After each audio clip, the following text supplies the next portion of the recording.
Hydrogen bonding. Hydrogen bonding is a special type of dipole-dipole interaction that's particularly strong. It becomes particularly strong because it occurs when a hydrogen atom on one molecule is attracted to a lone pair electron on another molecule. So this intermolecular force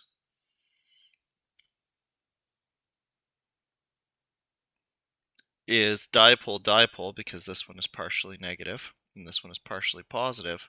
But in this case, because it can get closer than usual, because both the hydrogen and the lone electron pairs are very small,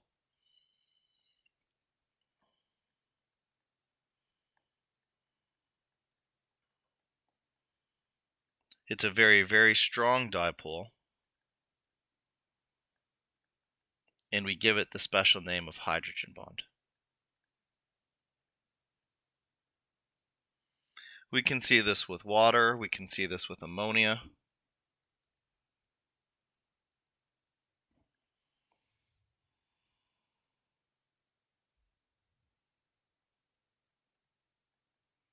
Where the partial positive on the hydrogen and the partial negative on the atom are allowed to get very close due to the lone electron pairs in the hydrogen for very strong attraction. Or we could even see this interaction between something like ammonia and water, which would be part of what would make ammonia so soluble in water. So that's the hydrogen bond. Its main effects are that chemical or molecules that have the hydrogen bond tend to have higher melting points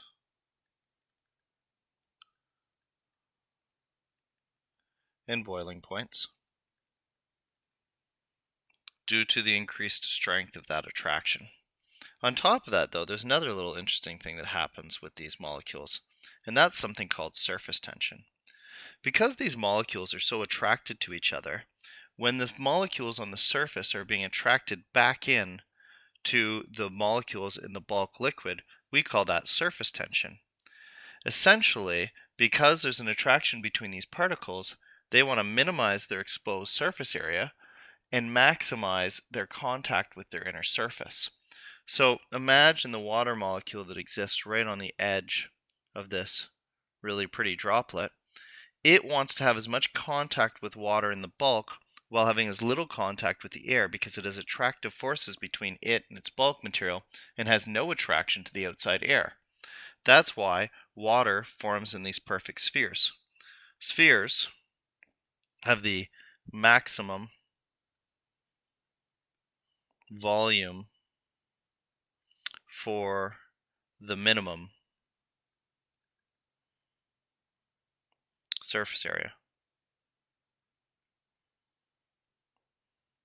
Similarly, we see this bug is exploiting the fact that these water molecules are attracting to each other and trying to stay together underneath its foot so that it can support its tiny mass on the top of the surface of the water because those water molecules are attracted together.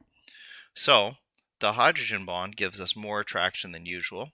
Again, the small nature of the hydrogen and the lone electron pairs allows these molecules to get closer than usual, allowing them to have a higher level of attraction than usual. And that does higher melting points and boiling points as we'd expect, but it also causes some cool effects associated with the fact that the molecules in this substance really want to stay together. They attract each other so much. And so they do things like form these beautiful spheres, or they can even hold up a bug that's sitting on top of the water as they try to maintain their connection or their attraction to one another.